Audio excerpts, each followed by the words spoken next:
Oi, gente, vamos entrando.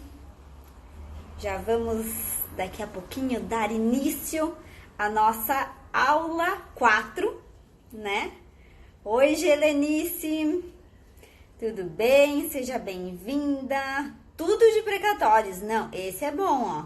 Esse é bom, tudo de precatórios é tudo de bom. Zainara, seja bem-vinda. Vamos entrando. Hoje a nossa aula 4. Eliane, minha fiel escudeira. Luciana também, fiel escudeira aqui, sempre me acompanhando. Obrigada, meninas, por estar sempre aqui. Coração na tela. Maraísa. Opa! Oi, Maraísa, seja bem-vinda. Vamos entrando. Auremira. Vamos entrando. Hoje nosso assunto é aposentadoria rural, critérios de concessão e revisão. Ó, a Auremira já tá me dizendo aqui que é do Acre. Então vão colocando aqui da onde vocês são. Hoje é domingo. Hoje é a Tânia, minha aluna. A Fernanda, minha aluna. A Sueli, minha amiga. Vão entrando. Vamos entrando, sejam bem-vindos. Hoje nosso assunto é aposentadoria rural, critérios de concessão e revisão. Hoje é domingo, a gente teria folga, né, em princípio, mas quem quer ter uma advocacia de resultado tem que, em alguns momentos, sim, se sacrificar, né? A gente não pode dizer também que é sacrificar, porque quando a gente está estudando não é um sacrifício, né? É um benefício. Olha, a Tânia aqui de Porto Alegre, gaúcha. Olha, Tânia, o que eu tenho aqui? Hoje eu vim com chimarrão.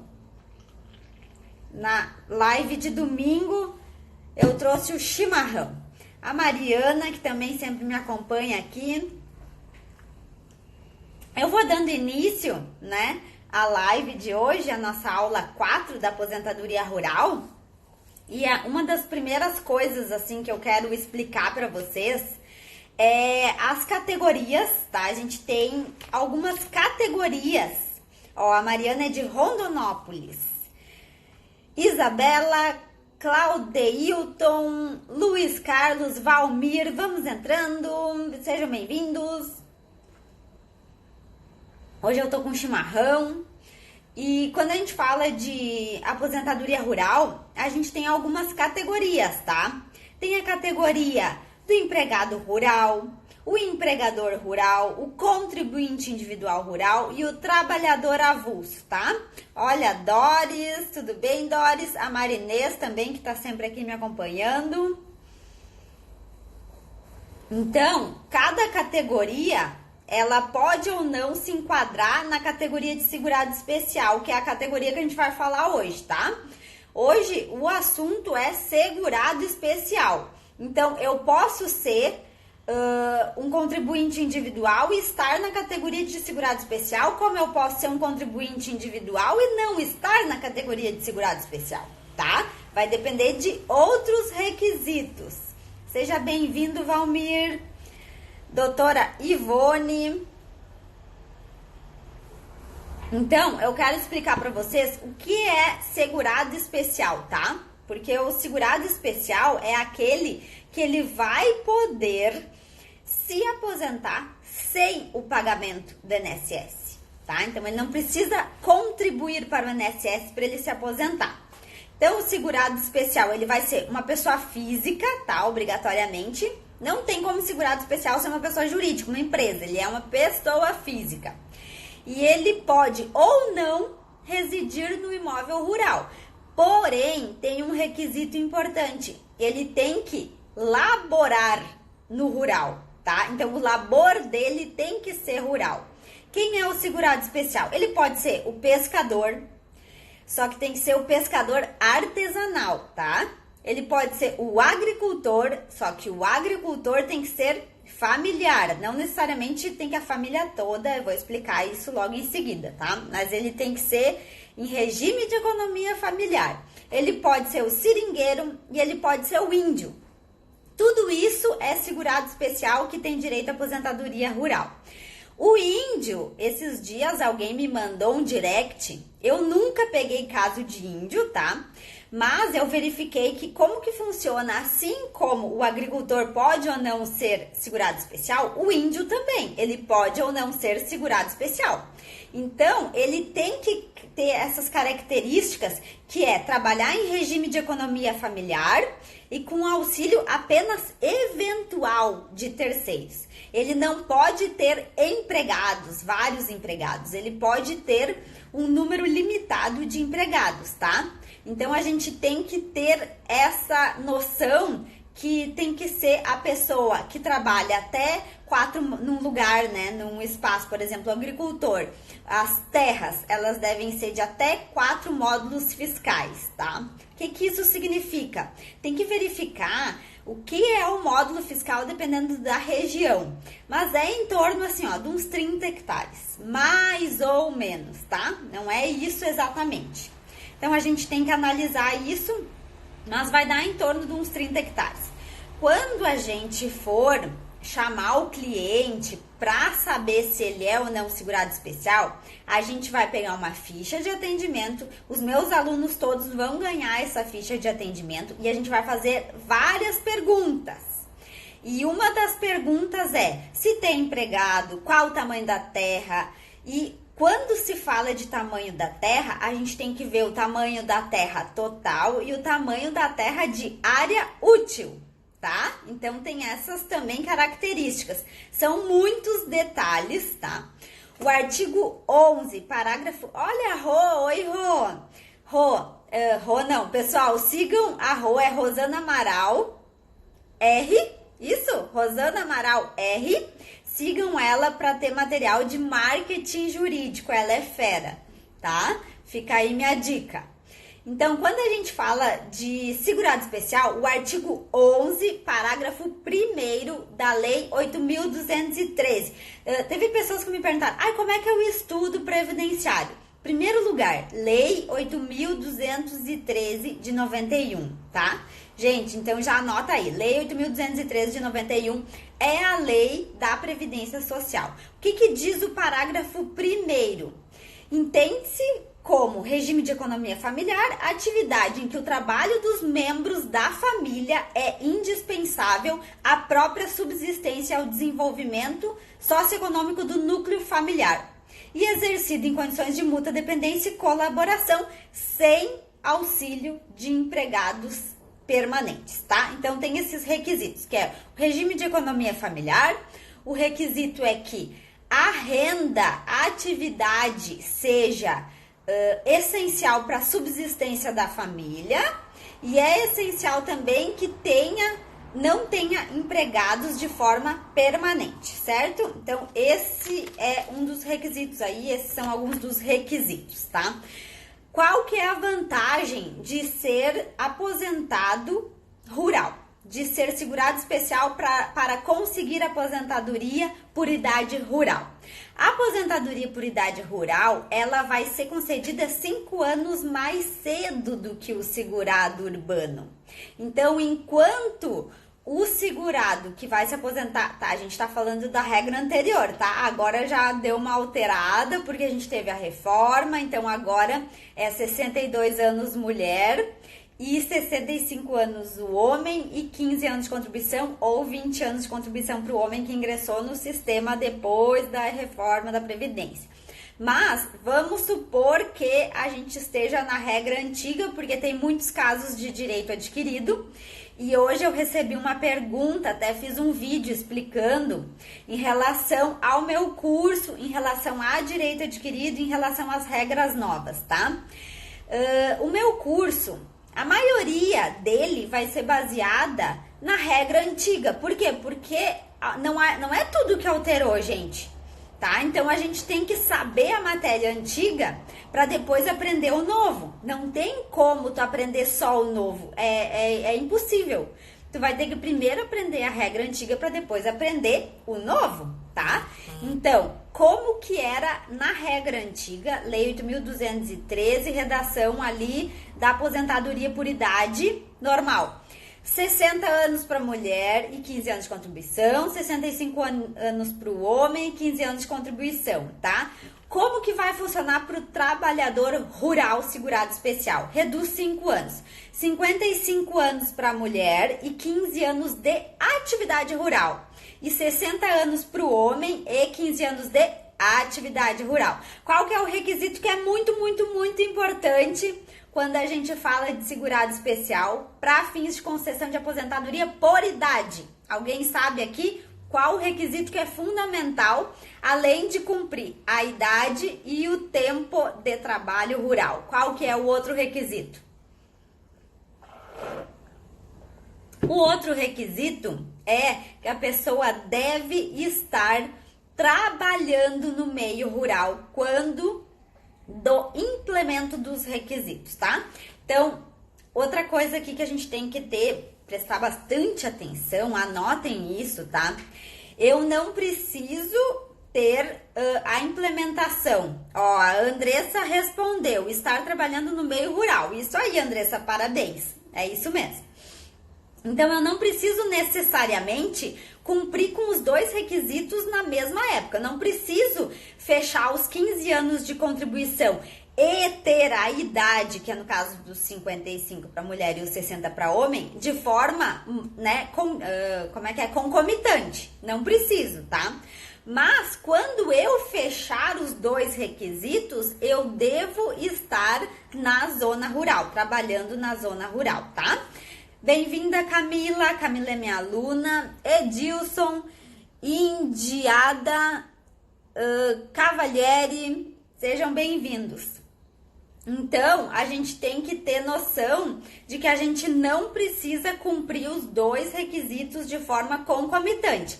Mas, quando os requisitos forem implementados, ou seja, a idade e o tempo de contribuição, eu tenho que estar laborando no meio rural, tá? Exercer atividade rural. O que não mudou com a reforma? A aposentadoria rural, ela continua da mesma forma, ela não mudou, não teve alteração de cálculo, por quê? Porque quem se aposenta por aposentadoria idade rural, ela vai ganhar um salário mínimo. Então, independente se a forma de cálculo mudou, para a questão de aposentadoria rural não mudou, porque a forma de cálculo é a mesma.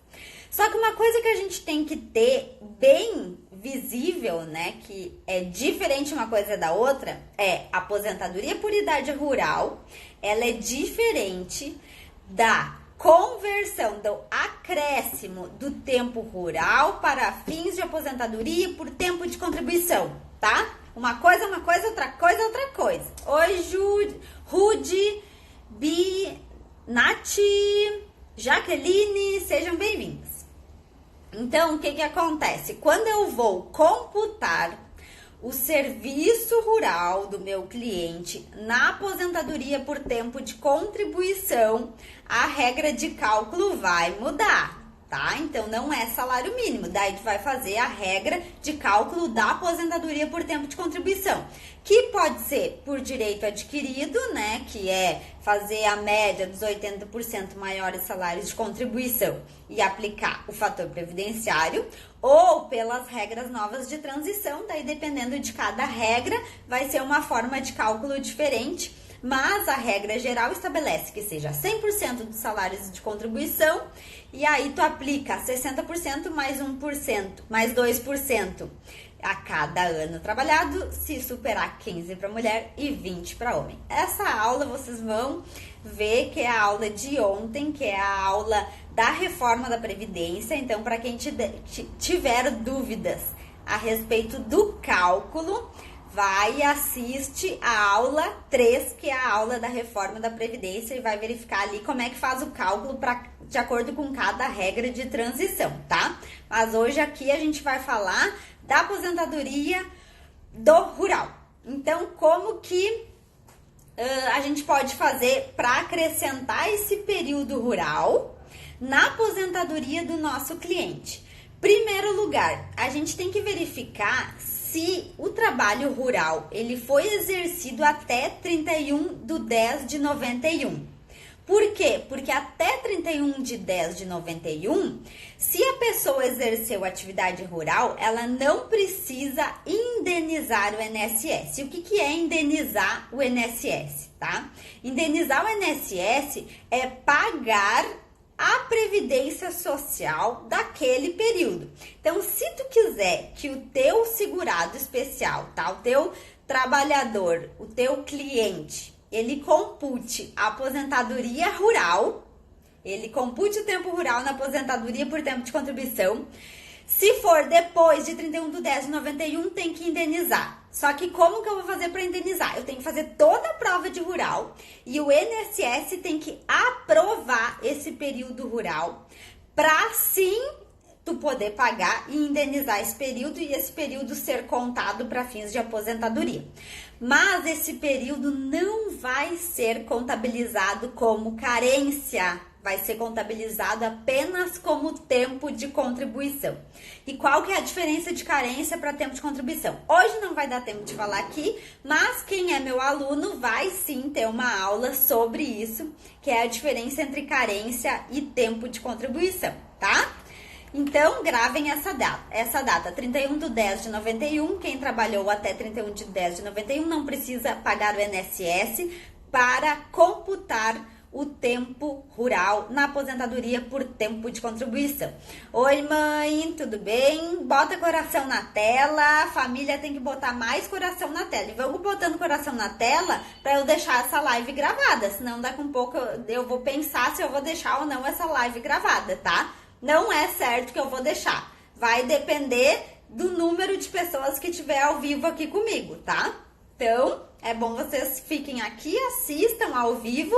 E se for o caso de eu deixar gravado, vocês podem assistir de novo depois, tá? Então, como que tá estabelecida essa questão de até 31/10 ficar o pagamento, sem pagamento do INSS? É a súmula 24, tá? Então, anota aí. A súmula 24 estabelece que até 31/10/91 não precisa pagar o INSS para computar o tempo para fins de aposentadoria por tempo de contribuição. O que diz a súmula 24 também? Ela diz que não conta para carência. Se o INSS faz a guia para pagar a indenização e não pagar, tem como pleitear na justiça esse período reconhecido e não pago? Se o INSS fez a guia e tu não pagou, eu acredito, tá? Que a melhor solução é tu pedir novamente a guia, pagar e fazer um novo pedido administrativo. E se não der, depois tu entrar na justiça, tá? Mas se não, tu pode sim entrar direto na justiça e daí vai depender do entendimento do juiz se ele vai aceitar ou não. É um risco. Eu faria o processo administrativo bem instruído e depois faria o pedido judicial, tá? Nem que tu faça o pedido judicial depois com o valor mais 74 mil, tá? Mas é que até 91 tu não vai pagar, depois de 91 tu tem que pagar. Se tu entrar na justiça, a justiça tem esse mesmo entendimento, que até 91 não precisa pagar. Depois de 91, se tu quiser averbar o tempo, tu tem que pagar. Independente se é administrativo ou judicial, o entendimento é esse, tá? Então, se no INSS administrativo calculou 74 mil, o judicial também vai ter que pagar os 74 mil. Não tem como isentar. Tá bom, Lu? Isso aí não tem jeito. Aí vai de tu fazer o cálculo para ver se vale a pena. Mas independente se é judicial ou administrativo, se tem que pagar, tem que pagar. Desde quando que a gente pode computar o período rural? Alguém sabe? Desde quando que a gente pode computar? De que idade é contado? De que idade?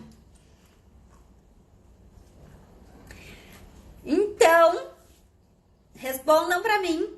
desde que idade? Isso aí é uma decisão recente aqui do TRF4, que isso aí vocês vão ter que anotar. Já pega papel e caneta. Se a live não ficar gravada, vocês já têm anotado. Então já pega papel e caneta, ou alguém já digita aí nos comentários o número da decisão do TRF. Tá todo mundo respondendo que é 12, tá? Oi, Ju, seja bem-vinda. Então, assim, ó, regra geral, como que funciona administrativamente no INSS?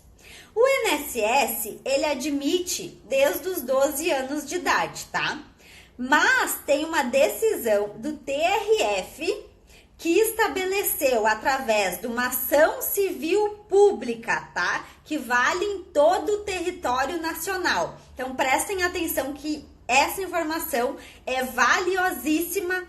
Isso vai ajudar para te conceder o benefício para o teu cliente e para revisar o benefício do teu cliente.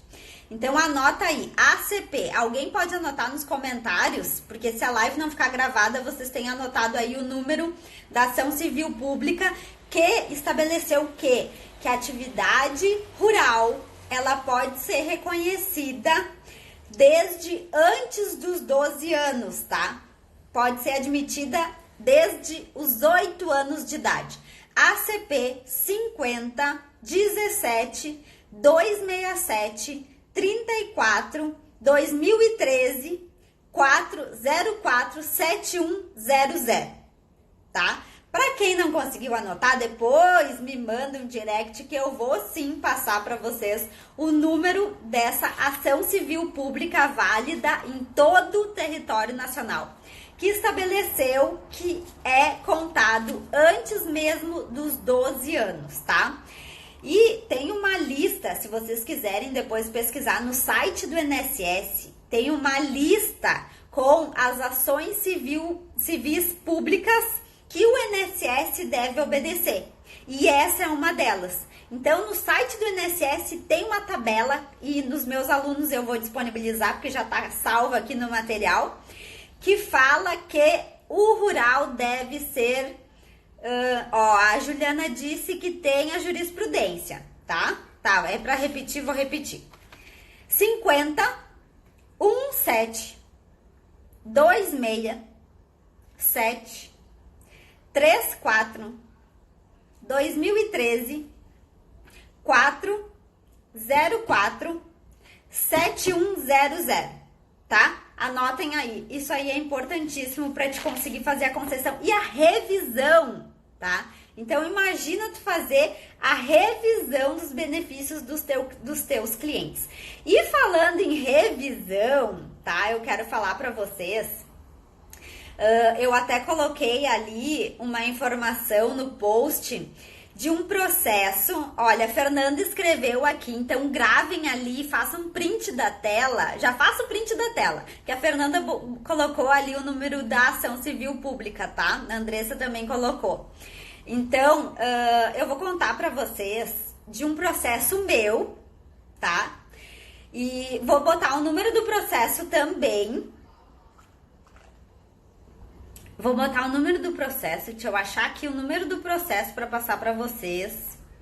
O número do processo que garantiu mais de 100 mil reais de atrasados. E sabe quanto que eu cobrei dos atrasados? Eu cobrei 100% do atrasado. Não, mentira. Essa ação, vou explicar pra vocês por que eu cobrei 100%. E não fui eu que cobrei, tá? Foi a pessoa que me ofereceu 100%. Esse processo é um processo da minha mãe. A minha mãe, ela foi agricultora.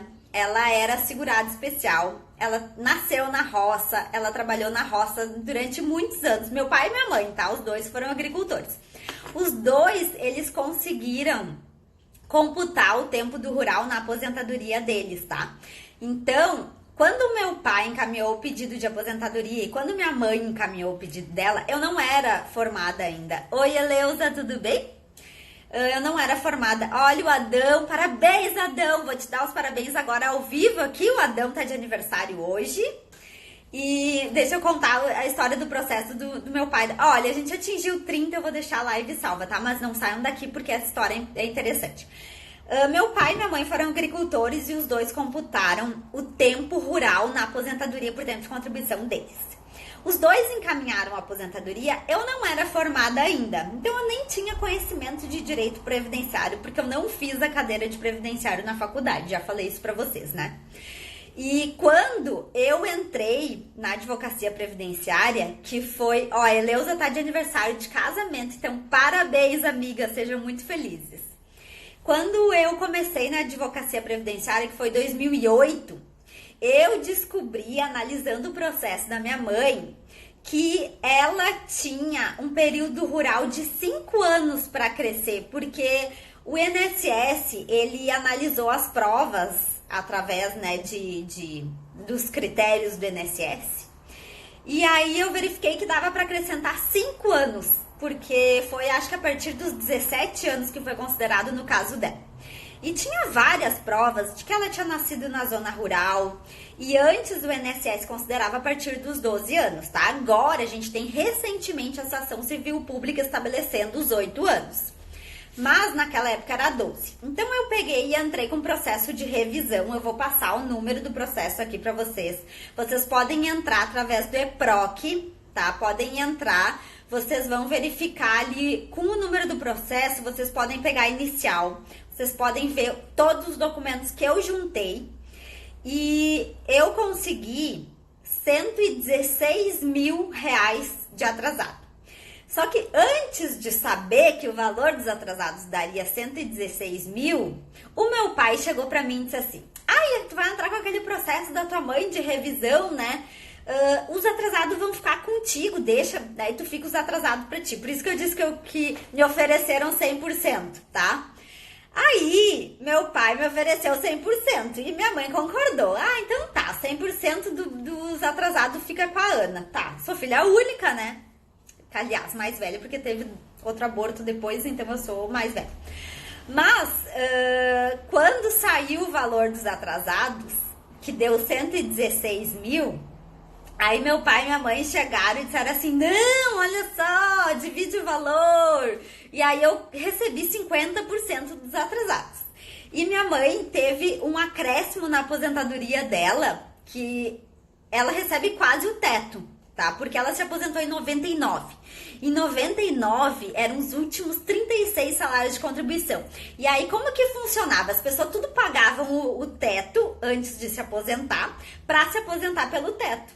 Só que como ela se aposentou, era na época 25 anos de contribuição, ela se aposentou com 70%. Aí quando eu fiz a revisão deu 100%, porque deu 5 anos de acréscimo por causa desse rural, tá? E deu 116 mil de atrasado.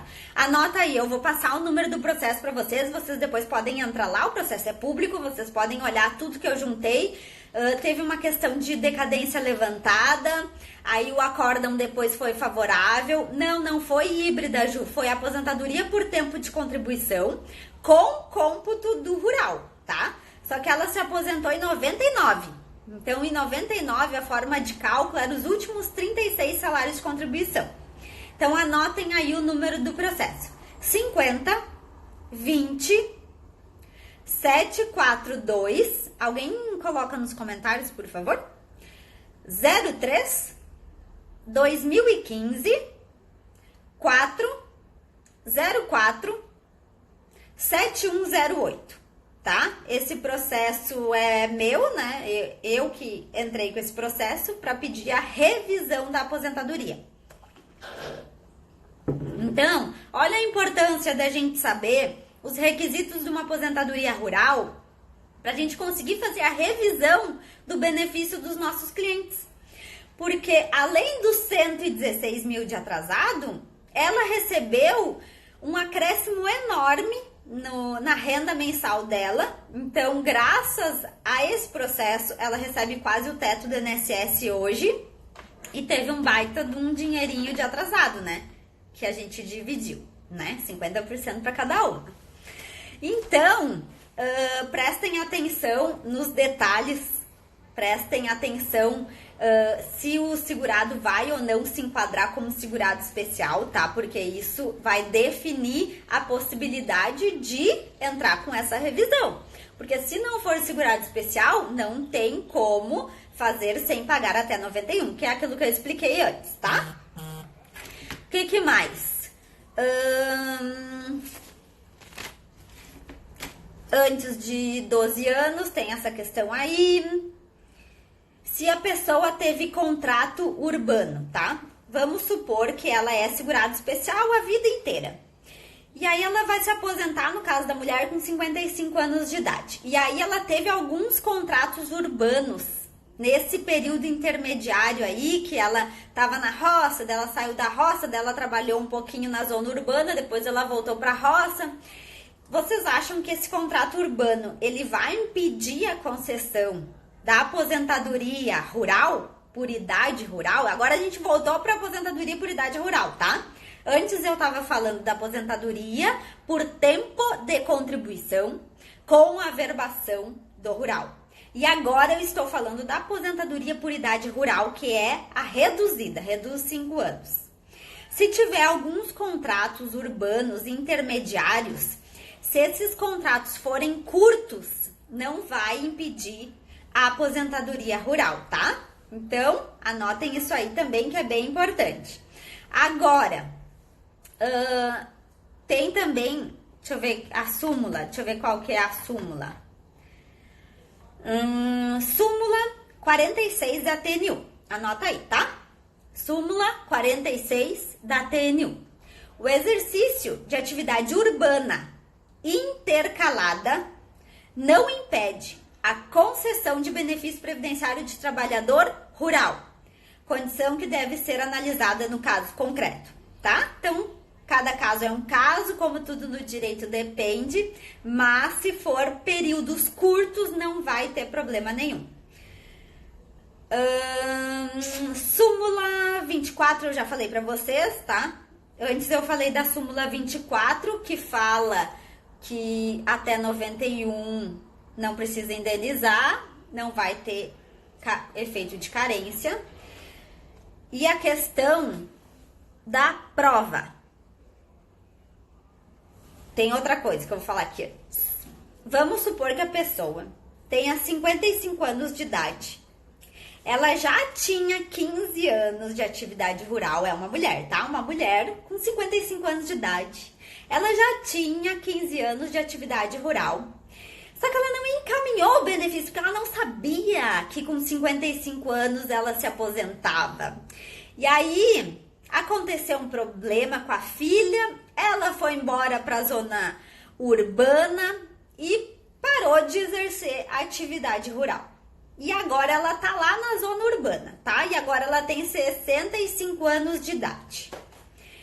Aí, com 65 anos de idade, de 55 a 65 anos de idade, ela nunca mais exerceu atividade rural, tá? Faz 10 anos que ela não exerce atividade rural.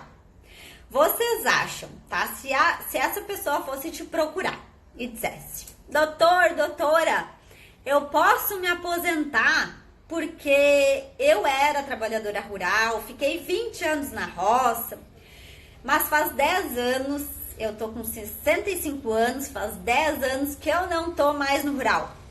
Vocês acham que dá ou não para encaminhar essa aposentadoria por idade rural para essa cliente? O que vocês diriam para ela? Responde aí que eu vou aguardar vocês responder, vou tomar meu chimarrão. Enquanto isso, até que alguém me responda, vamos ver se vocês vão saber a resposta correta. Oi, Jailton. Pode. Ai, meu Deus. Pode. Pois já havia implementado os requisitos. A doutora Andressa tá de parabéns, porque todas as respostas dela estão certas, né? A Ju respondeu que sim, a Joelza respondeu que sim, a Marinês respondeu que sim, e pode, tá? Por quê? Porque a pessoa tem direito adquirido. Quando ela tem direito adquirido, não importa se ela demorou para encaminhar o benefício. Então, o que importa é que na data do implemento das condições, ela esteja na zona rural. Mas ela já tinha 20 anos de labor rural, ela já tinha mais de 55 anos de idade. Então, quando ela implementou, ela estava na zona rural e tá tudo certo, pode encaminhar 10 anos depois, pode encaminhar 15 anos depois. Mas o pagamento vai ser feito da DER, data de entrada de requerimento. Então, não adianta pedir os 10 anos de atrasado que não vai receber, tá? Porque conta da data de entrada do requerimento. Agora, é importante, quando a gente vai atender o cliente, a gente preencher a ficha e a gente perguntar para ele se por um acaso, antes ele já tinha encaminhado um pedido rural, de aposentadoria rural, porque vai que ele tinha pedido e vai que ele tinha perdido, que tinha sido negado, e tu consegue pedir os atrasados. Então, tem essa possibilidade, só que tu só vai saber disso se tu fizer uma pesquisa ou tu perguntar para o cliente na hora do atendimento. E é muito, muito, muito importante a gente ter uma ficha de atendimento pra gente ter um norte, tá? Melhor do que rock, um lutador. Essa foi boa. Então, se o segurado em 91, tá? Vamos supor outra hipótese. Em 91, ele tinha completado 5 anos de rural. 5 anos, 60 meses de rural. Trabalhou lá na zona rural. E ele já tinha, no caso da mulher, 55 anos de idade. Isso foi em 1991. 5 anos de rural, aposenta? O que vocês acham?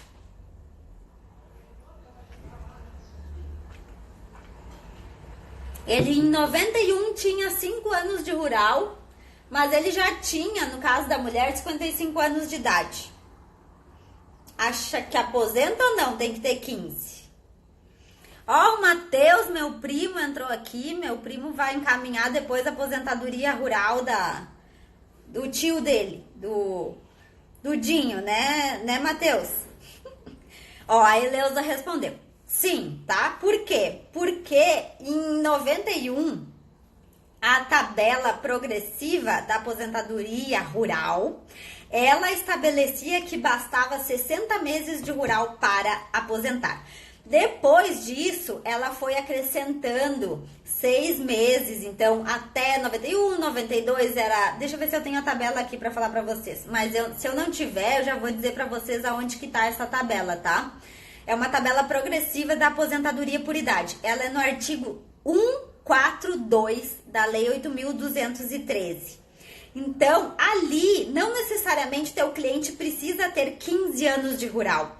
Ele pode se aposentar com menos de 15 anos, mas isso vai depender do ano que ele implementou a idade, tá? Então, anotem aí, artigo 142 da Lei 8.213. Prova do rural. Isso aí é um problema, né?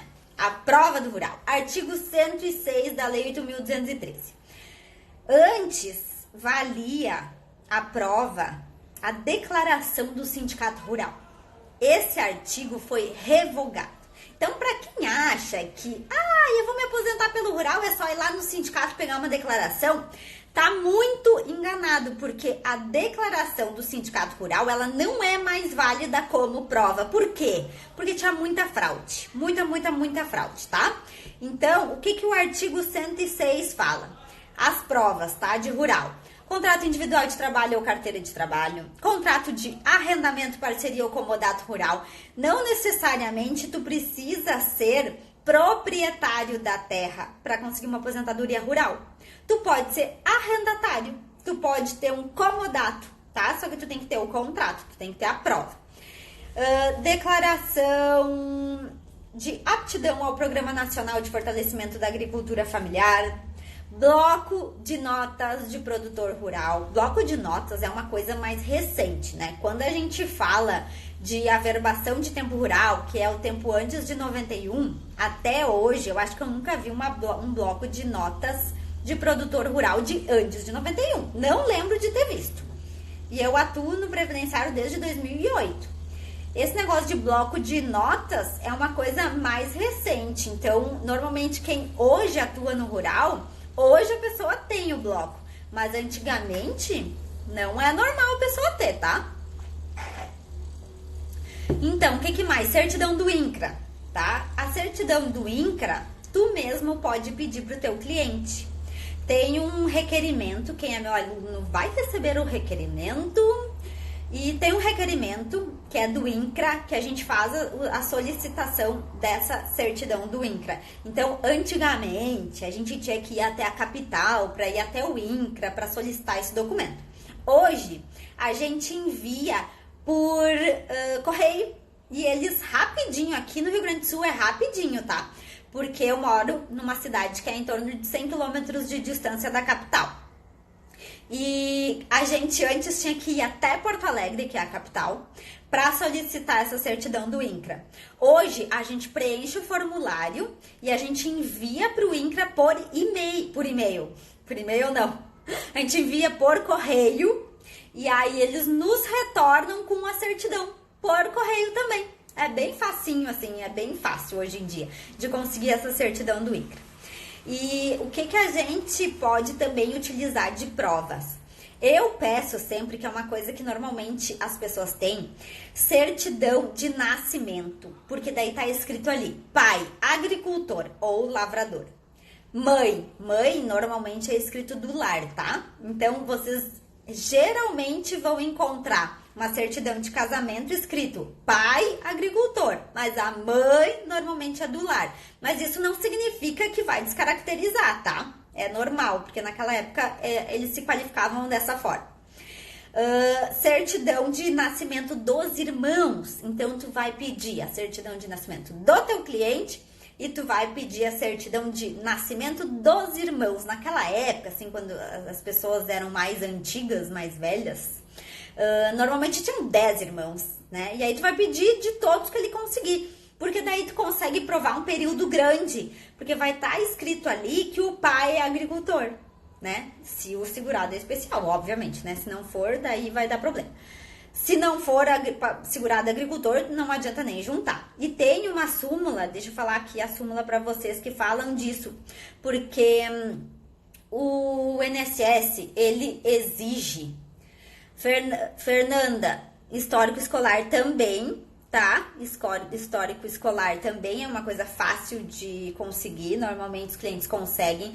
Se a escola rural não existe mais, a pessoa vai até a prefeitura da cidade e solicita o histórico escolar, tá? Esse formulário, ele acho que é na página do INCRA. Como eu tenho salvo no meu computador, eu não sei te dizer aonde que eu peguei esse formulário, mas eu acho que foi na página do site do INCRA, mas eu não tenho certeza. Depois eu olho ali para dizer para vocês. O INSS, ele exige início de prova material. A Justiça exige início de prova material. Mas o que acontece na realidade quando se trata de INSS? Eles exigem prova plena, porque o início de prova material seria o quê? A certidão de nascimento com a descrição do pai como agricultor. Isso é uma certidão, é um início de prova material. E tem uma súmula aqui, ó. A súmula, anota aí, súmula 14 da TNU. Para concessão de aposentadoria rural por idade, não se exige que o início de prova material corresponda a todo o período equivalente à carência do benefício. E tem mais uma súmula que diz da certidão de casamento. Deixa eu ver se eu acho aqui. Aqui, ó. Tá, duas súmulas, tá? Anotem as duas. Súmula 14 da TNU e súmula 6 da TNU. O que a súmula 6 da TNU fala? A certidão de casamento ou outro documento idôneo, tá? Então, a certidão de casamento ou outro documento idôneo, ou seja, pode ser a certidão de nascimento, que evidencie a condição de trabalhador rural do cônjuge, constitui início razoável de prova material da atividade rurícola. Súmula 6 da TNU, tá? A certidão de nascimento escrito pai como agricultor é um início de prova. Tu pode pedir depois o quê? Uma JA, Que é uma justificação administrativa, colocar 3 testemunhas. Quando tu vai descrever as 3 testemunhas, tenha cuidado para não ser muito mais nova do que o teu cliente. Então, se eu tenho 60 anos, a pessoa não pode, a testemunha, ela não pode ter 40 anos, senão ela não vai saber, ela não vai ter conhecimento que o teu cliente exercia atividade rural lá desde o nascimento não, né, mas desde os 8 anos de idade. Então, tenha esse cuidado de estabelecer ou pessoas mais velhas ou pessoas na mesma idade ou aproximada do teu cliente quando for fazer JA ou quando for fazer o rol de testemunhas para a prova do rural, tá? O que mais serve de prova do rural? O histórico, qualquer documento. Eu junto assim, ó, documento de batismo que seja, por exemplo, localidade. Aqui a gente tem uma localidade. Localidade de Boa Vista, distrito de não sei o que, tá? Então, quando é uma certidão de batismo e diz localidade tal, distrito tal, eu junto também a certidão de batismo.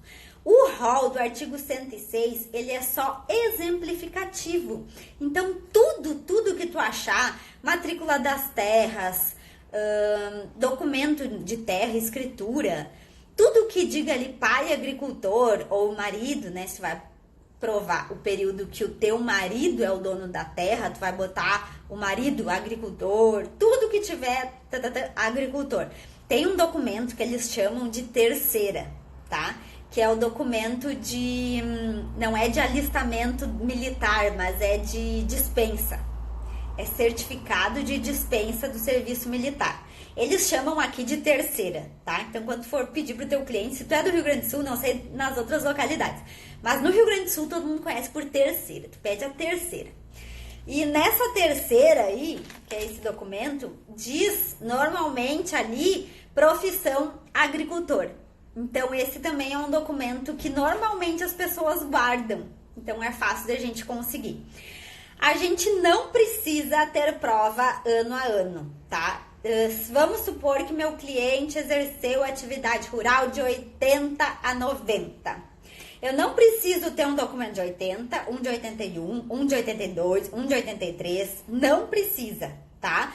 O conjunto de provas é que vai valer. E daí tem aquela súmula que eu falei para vocês aqui, que é a súmula 14, que eu já tinha me antecipado ali, que fala que não se exige início de prova material correspondente a todo o período da carência. Oi, Jorge, boa noite, tudo bem? Seja bem-vindo.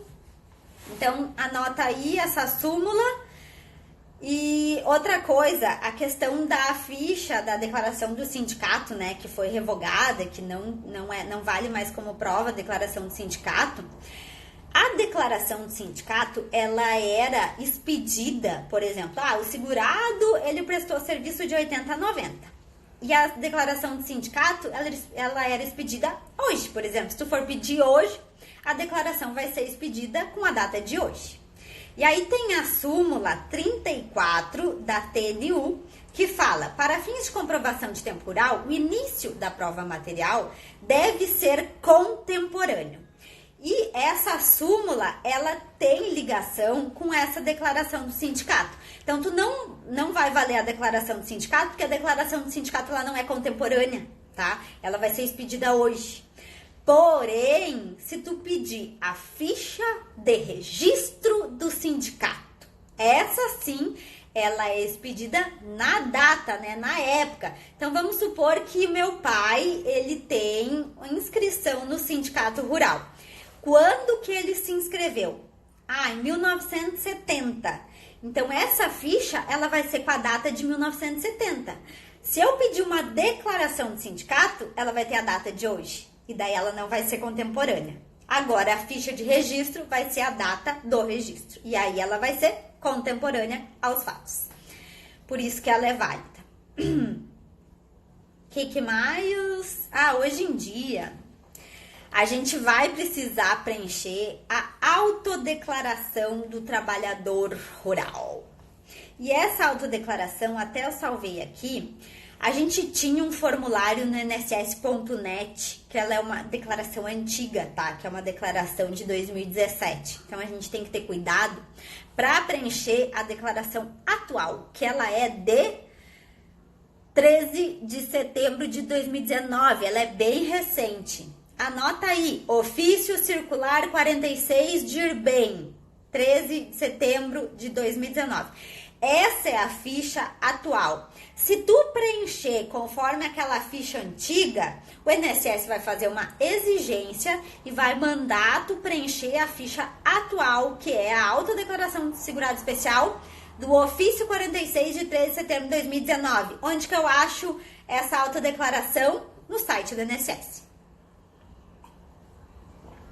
Obviamente, meus alunos vão ganhar essa autodeclaração já pronta e, inclusive, preenchida. Porque sexta-feira eu encaminhei um recurso de uma aposentadoria rural, de uma aposentadoria por tempo de contribuição com averbação do rural. E aí tava nos modelos da ficha antiga e eu tive que preencher essa ficha nova. Essa ficha nova eu fui preenchendo e fui gravando a tela, então eu fiz um vídeo de como preencher a autodeclaração de segurado especial de acordo com a regra nova aqui, com a autodeclaração nova. E essa ficha eu fui preenchendo e fiz um vídeo, então todos os meus alunos que adquirirem o curso Previdenciário no Campo de Batalha vão receber esse vídeo de como preencher essa autodeclaração. Não é muito fácil, tá, gente? Tu vai ter que, em primeiro lugar, ler toda a ficha. Tu vai ter que, em segundo lugar, chamar o cliente para responder as perguntas. E vai ter coisa que tu vai ter que saber o que responder, porque o teu cliente não vai saber responder. Isso aí é bem complicadinho. Ó, a Nazaré, ela perguntou antes como é que faz a inscrição, ela falou que quer fazer o meu curso. Nazaré, como que vai funcionar? Dia 17, terça-feira, eu vou fazer uma live fazendo um resumo de todas as aulas. E depois da live vai abrir o carrinho para fazer a compra do curso. Isso vai acontecer no dia 17. O link do curso vai ser disponibilizado na última aula, que é a aula do dia 17, que vai acontecer às 8 da manhã, tá? Dia 17 é terça-feira, às 8 da manhã. Eu vou abrir o carrinho e, infelizmente, como eu quero dar uma atenção especial para os alunos, vão ser apenas 40 vagas. Só que já tem 10 vagas preenchidas. Por quê? Porque eu fiz um pré-lançamento, como muita gente me pediu, eu fiz um pré-lançamento e 10 vagas já estão preenchidas, então só vai ter 30 vagas. Então, eu sugiro que vocês, na terça-feira, depois da última aula, que vai ser o resumo e esclarecimentos a respeito do curso, que eu vou falar tudo sobre o curso, vocês já fiquem ligados, porque só tem 30 vagas, e como as pessoas elas vão ter acesso em contato direto comigo, eu quero dar uma atenção especial, e por isso que eu não fiz um curso com 200 vagas, porque eu quero sim dar atenção especial para as pessoas que vão fazer esse curso, tá? O que mais? Em relação à audiência rural, só temos mais 5 minutos de live e eu tinha mais um monte de coisa para falar, então esse monte de coisa eu vou ter que pular e eu vou pular direto para audiência. Audiência rural. Aqui na minha cidade, o juiz não faz perguntas. Ele olha para tua cara e diz assim, ó, doutora, pode fazer as perguntas. Vou passar a palavra para a procuradora do segurado, do autor. E aí a gente tem que fazer todas as perguntas. Então, se tu não sabe o que fazer de pergunta, tu já passa o maior mico, né? Porque o juiz não faz pergunta nenhuma. Antes, a gente tinha um conciliador que fazia as audiências. E ele era maravilhoso, ele fazia todas as perguntas e chegava no final, a gente não tinha nem mais o que perguntar, porque ele já tinha feito todas as perguntas. Mas com o juiz atual daqui, ele não faz nenhuma pergunta, então tu tem que saber todas as perguntas para fazer pro teu cliente, tá? E para as testemunhas.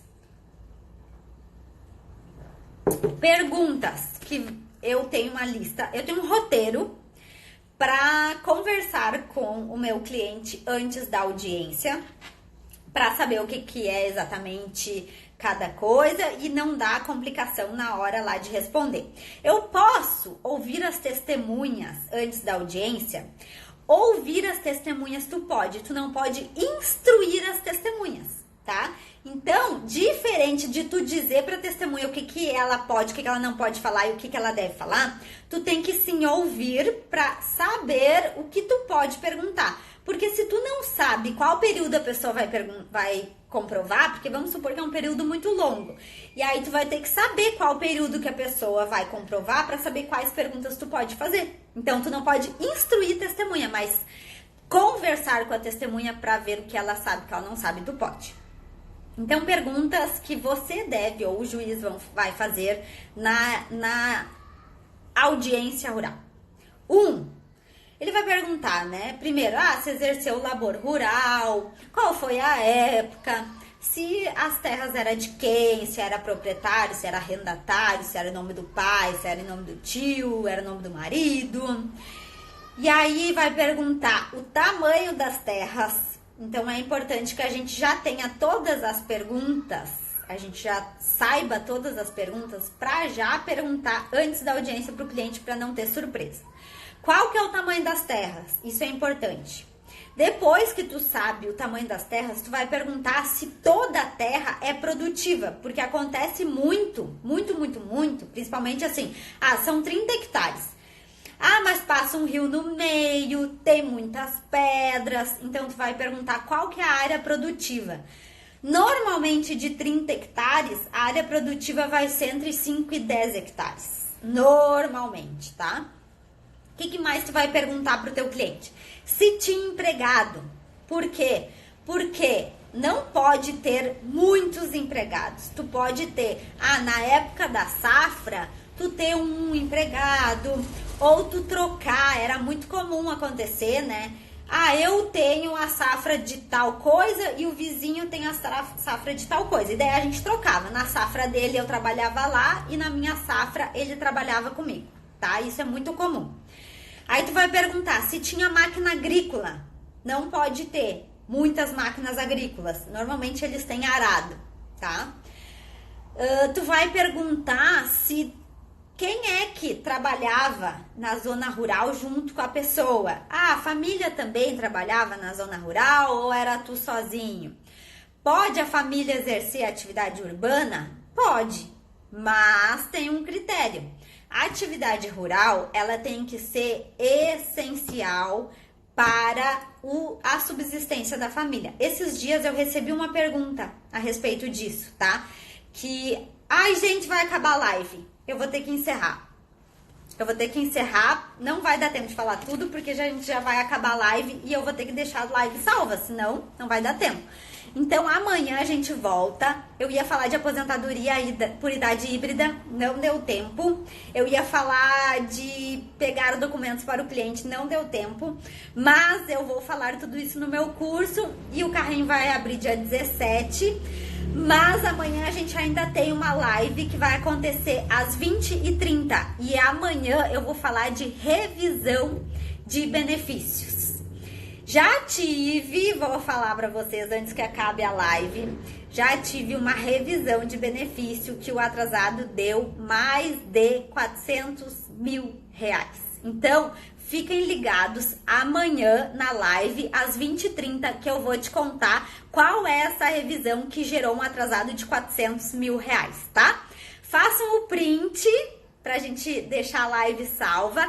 Façam o print, então, e indiquem a live de amanhã para os amigos, para os colegas, que amanhã a gente vai fazer a live, a última aula, antes do dia do lançamento, que vai ser sobre revisões. Beijo, gente. Obrigada por estarem aqui comigo.